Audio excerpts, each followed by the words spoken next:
Neno la Mungu asubuhi ya leo, Warumi sura ya 12 na mstari wa 1.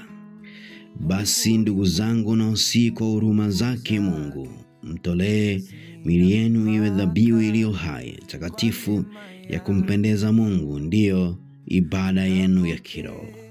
Bwana Yesu asifiwe.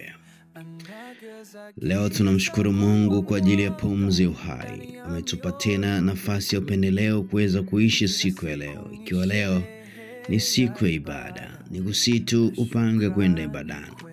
Lakini kabla hujafika ibadani, basi usikilize hili kwamba Mungu anatamani sana tumwabudu yeye katika roho na kweli, tumwabudu yeye kupitia miili yetu. Ni mara ngapi ambapo mwili wako umekuwa sababu ya kumkosea Mungu, au wewe mwenyewe umeamua mwili wako uwe sababu ya kumkosea Mungu? Ni mara ngapi tumeacha miili yetu ipende na kufanya vitu ambavyo si mapenzi ya Mungu? Leo Mungu anasema na sisi kwamba imefika wakati sasa ambapo hata miili yetu inabidi mheshimu yeye. Kupitia miili yetu basi Mungu akapata ibada ya kweli, na hiyo ndio ibada ya roho ambayo anaitamani.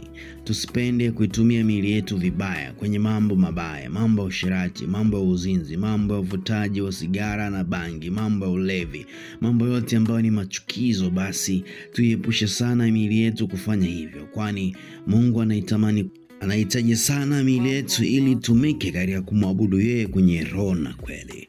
Nakusihi mtumishi wa Mungu ambao umepata kibali cha kusikia message hii, neno hili la Mungu asubuhi ya leo, basi ufanye mwili wako kuwa dhabihu takatifu kwa Mungu.